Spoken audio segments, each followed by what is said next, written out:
Before we begin, make sure to hit the like button and subscribe to the channel. Stories like this help us uncover some of the most shocking mysteries imaginable, and your support means everything. Now let's begin. On a cold October morning in the small town of Millfield, Ohio, hundreds of people gathered at a cemetery. The sky was gray. A light rain fell across rows of gravestones. Family members stood silently under black umbrellas. Friends wiped tears from their faces.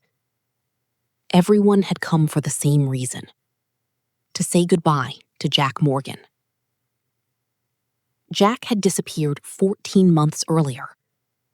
38 years old. Married. Father of 2. Owner of a small construction company. One day, he simply vanished. His truck was found abandoned near a highway rest stop. His wallet remained inside. His phone was gone. Despite months of searches, investigators found nothing. No body, no witnesses, no ransom demands, no clues.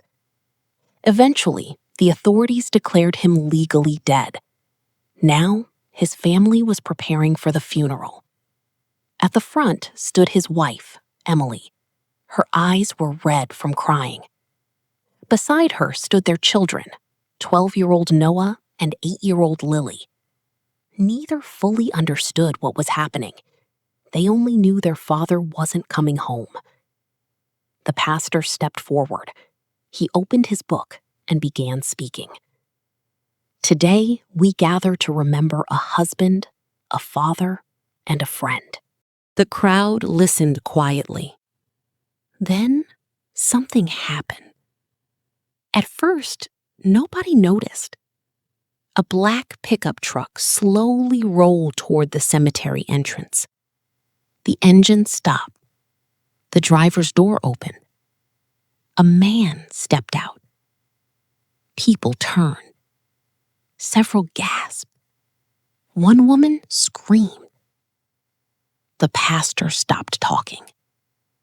The man's clothes were dirty. His beard was thick. His hair was longer than anyone remembered. But there was no mistake. It was Jack Morgan, the dead man, standing beside his own funeral. For several seconds, nobody moved. Nobody spoke. It felt as if time itself had frozen. Then, Emily dropped her umbrella. The metal handle hit the ground with a loud clang. "Jack?" Her voice barely escaped her lips. Jack stared at the crowd, confused, exhausted, almost frightened. "Emily?" The moment he spoke, chaos erupted. People rushed toward him. Others backed away in fear. Several began crying. One elderly man crossed himself repeatedly. Emily reached him first. She grabbed his face with both hands. Tears streamed down her cheeks. "My God! Oh my God!" Jack hugged her tightly. But something felt wrong. Instead of joy, there was confusion in his eyes, as if he didn't understand why everyone was looking at him that way, as if he didn't understand why there was a funeral, or why his photograph stood beside a coffin. The police arrived within minutes. Jack was taken to a nearby hospital for examination. Doctors confirmed his identity. DNA matched. Fingerprints matched. It was definitely Jack Morgan.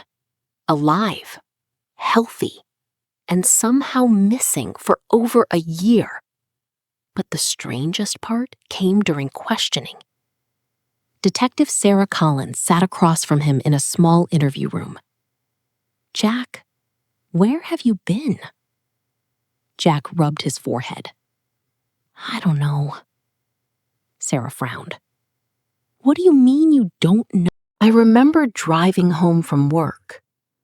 Then, nothing. Nothing? My next memory is waking up 3 days ago in a motel room. Sarah leaned forward. What motel? Colorado. The detective stared at him. Colorado was over 1,300 miles away. Jack continued. I didn't know who I was. I had no identification, no phone, nothing. What happened next? I found a newspaper. Sarah's expression changed. The newspaper? It had my picture on the front page. Jack swallowed. And underneath it, it said I was dead. The man made national headlines. The man who attended his own funeral. News stations covered it around the clock. Reporters surrounded Jack's house. Social media exploded. Some believed his story. Others accused him of faking his disappearance. Conspiracy theories spread everywhere. But investigators quickly discovered something alarming. During the 14 months Jack was missing, someone had been using his identity. His bank accounts showed activity. His credit cards had been used. His online accounts were accessed regularly. Someone had even renewed documents in his name. At first, police assumed identity theft. Then they reviewed security footage. And that's when the case became truly terrifying. The man using Jack's identity looked exactly like him. Not similar, not close, exactly. Even facial recognition software identified the mystery man as Jack Morgan. Detective Collins watched the footage repeatedly. The man entered banks, gas stations, stores, hotels, always wearing sunglasses or a baseball cap. But his face was visible enough, and every image showed the same thing. Jack Morgan. Or someone who could have been his identical twin. If you're enjoying this mystery so far, don't forget to subscribe and leave a like. The truth behind Jack's disappearance becomes even more unbelievable. Let's continue. The investigation expanded. Federal authorities became involved. Thousands of hours of surveillance footage were reviewed. Investigators tracked the mystery man across multiple states. Eventually, they found a major lead. A motel in Nevada. The manager remembered him. He paid cash. Did he give a name? Yes. What name? The manager checked old records. Then his face turned pale. Jack Morgan. Detective Collins felt chills. The man wasn't hiding. He was openly using Jack's identity, as if he believed it belonged to him. The motel manager handed over security footage. Everyone in the room watched. The man entered the lobby, removed his sunglasses, looked directly into the camera, and smiled. The room fell silent, because this wasn't just someone who looked like Jack. The resemblance was impossible. Every feature matched. The jawline, the eyes, the nose, even a small scar near the left eyebrow. It was as if nature had created a perfect copy. A few days later, investigators received another breakthrough. A retired nurse from California contacted authorities. She claimed the mystery man's face reminded her of something she'd witnessed decades earlier, something she had never forgotten. Detective Collins flew to California immediately. The elderly woman brought out a dusty box of records. Most were over 40 years old. one file caught Sarah's attention. It involved a private maternity clinic that had been shut down in the 1980s. The clinic had been linked to multiple illegal adoption cases. Records had disappeared. Babies had been transferred without proper documentation. Families had been separated. And among the missing records was one name: Morgan. Sarah's heart began racing. She opened the file. Inside was a faded photograph taken in 1984. The image showed two newborn boys, identical twins. One of them was labeled Jack Morgan. The second name had been crossed out with black ink. Detective Collins stared at the photograph for several seconds. Then she slowly looked up. For the first time since the investigation began, a terrifying possibility emerged. What if Jack wasn't the only Jack Morgan? What if another brother had existed all along? And what if that brother had spent his entire life preparing to take everything Jack had? To be continued. Before we continue, make sure to subscribe to the channel and leave a like. The final truth behind Jack Morgan's disappearance is even darker than anyone imagined. Detective Collins couldn't stop staring at the photograph. Two newborn boys, identical twins. One became Jack Morgan. The other simply disappeared from official records. Someone had deliberately hidden his existence. The obvious question was why. The investigation into the old maternity clinic quickly uncovered disturbing details. For years, the clinic had secretly sold infants through illegal adoption networks. Records were altered. Birth certificates disappeared. Families were lied to. In some cases, twins were separated and sent to different families. Most victims never learned the truth. Unfortunately, many records had been destroyed decades earlier. The second twin's identity remained unknown. But investigators finally had a direction. For the first time, they believed they knew who had stolen Jack's life. His own brother. Meanwhile, Jack struggled to rebuild his normal life. His children were happy to have him home. His wife never left his side. Yet something felt wrong.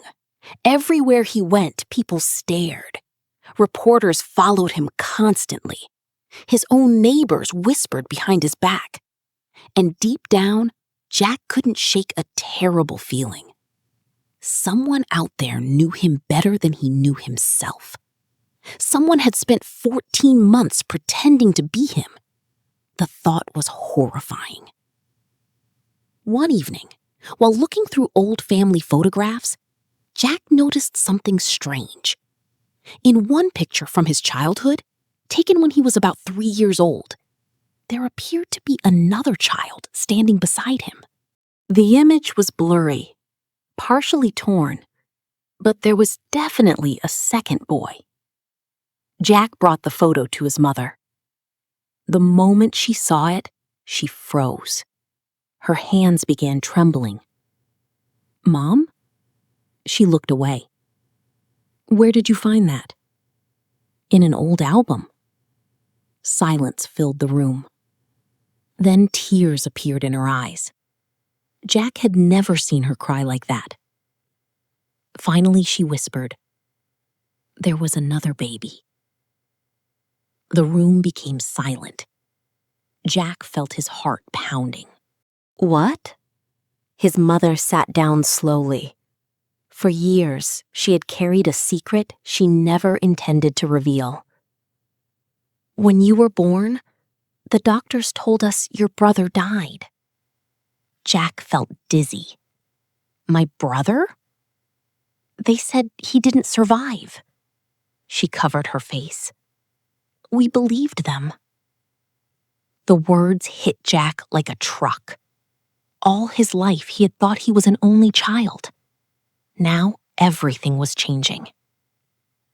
His mother explained that shortly after the birth, hospital staff informed them that one twin had passed away due to complications. They were devastated. The surviving child, Jack, became their entire world.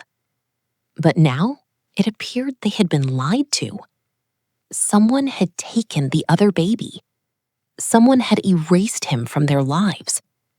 And that stolen child had grown into a man obsessed with becoming Jack Morgan. The breakthrough came 3 weeks later. A traffic camera in Arizona captured the mystery man. For the first time, investigators had a recent image. The footage showed him entering a small desert town. Detective Collins immediately assembled a team.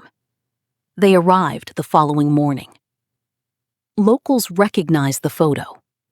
Several people had seen him.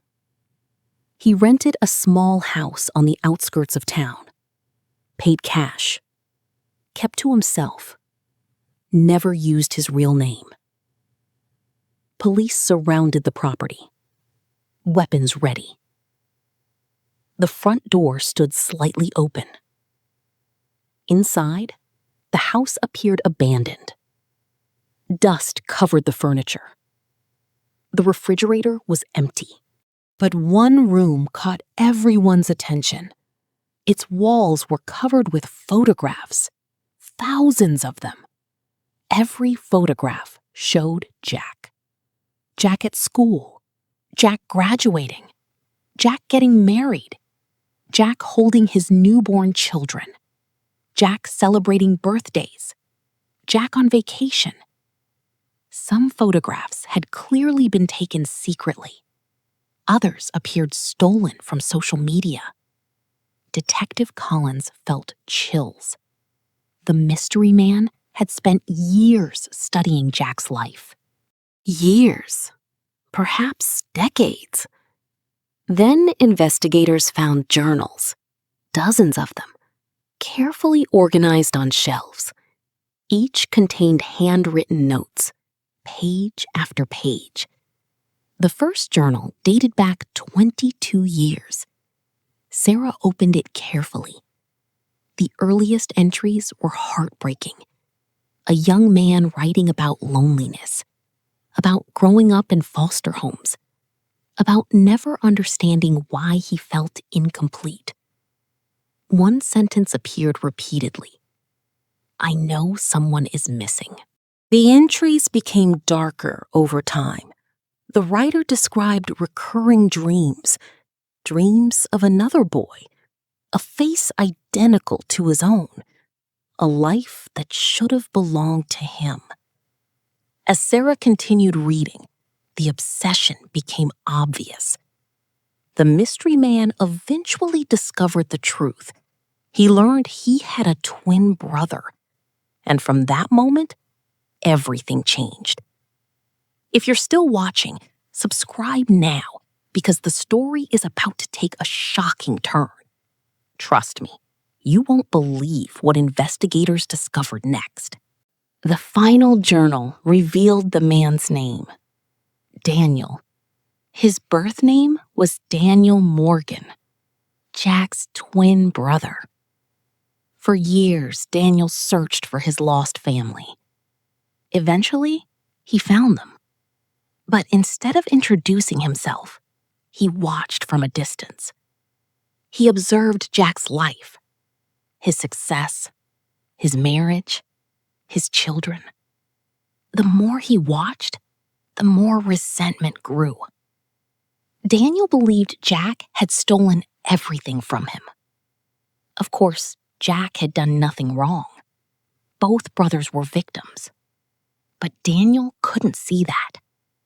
In his mind, fate had cheated him. One brother received a loving family. The other received abandonment. One brother built a successful life. The other struggled for decades. His anger consumed him. Eventually, he reached a terrible conclusion. If life refused to give him what he deserved, he would take it. The journal described a plan years in the making. Daniel studied Jack's routines, his habits, his voice, his handwriting, even the way he walked. Every detail mattered. Then, 14 months earlier, he made his move. Jack had stopped at a highway rest area after work. Daniel approached him there. The brothers met for the first time. Face to face. Neither spoke for several seconds. Both were staring into a mirror. According to the journal, Jack was shocked. Daniel was emotional. At first, the conversation remained calm. Daniel explained who he was. Jack didn't believe him. An argument followed. Then things escalated. Daniel struck Jack from behind. When Jack woke up, he was hundreds of miles away. Drugged, confused, alone. The memory loss doctors observed later wasn't accidental. Daniel had intentionally kept him disoriented while carrying out the next phase of his plan: to become Jack Morgan. The journals ended abruptly. No final entry, no explanation, no indication where Daniel had gone. But investigators found one final clue: a map. Several locations were marked. Most meant nothing, except one: Millfield Cemetery, the place where Jack's funeral had occurred. A date was written beside it: the exact day Daniel disappeared. Detective Collins suddenly understood. Daniel had been there, at the funeral, watching. Perhaps hidden among the crowd. Watching Jack return. Watching his entire plan collapse. After spending years preparing to steal a life, he had lost everything in a single moment. The realization was devastating. Because nobody knew what Daniel might do next. The manhunt expanded nationwide. Days turned into weeks. Weeks became months. No sign of Daniel. Then, 6 months later, Jack received a package. No return address. No fingerprints. Inside was a single photograph. The photograph showed the two brothers as newborn babies. Attached was a handwritten note. Jack immediately recognized the handwriting from the journals. It read, "You won the life we were both supposed to have. But none of this was your fault. I finally understand that now. Take care of our family. Our family. Not your family. Our family." For the first time, Daniel had acknowledged the truth. They were brothers, victims of the same crime, not enemies. The note ended with a location: a small town in northern Montana. Police arrived within hours. There, in a remote cabin deep in the forest, they found Daniel, alive, waiting. He surrendered peacefully. No resistance, no escape attempt. Nothing. When questioned, he simply said, "I spent my whole life trying to become someone else." He paused, then looked down. "And I forgot how to be myself." Months later, the case finally closed. Daniel accepted responsibility for his crimes. The illegal adoption network was exposed. Several surviving victims were reunited with relatives. and Jack slowly returned to normal life. But one thing changed forever. Every month, Jack visited Daniel. Not because he had to, because he wanted to. The two brothers talked for hours about childhood, about family, about everything they had lost, and everything they still had time to rebuild. Years later, Jack would tell reporters something remarkable. The greatest tragedy wasn't that my brother stole my identity. He smiled sadly. The greatest tragedy was that someone stole our chance to grow up together. Thank you for watching. If this story kept you hooked until the end, don't forget to like this video, subscribe to the channel, and turn on notifications. Because sometimes the most unbelievable mysteries aren't about strangers. Sometimes they're about family. And sometimes the person trying to take your life is the person who should have shared it with you from the very beginning.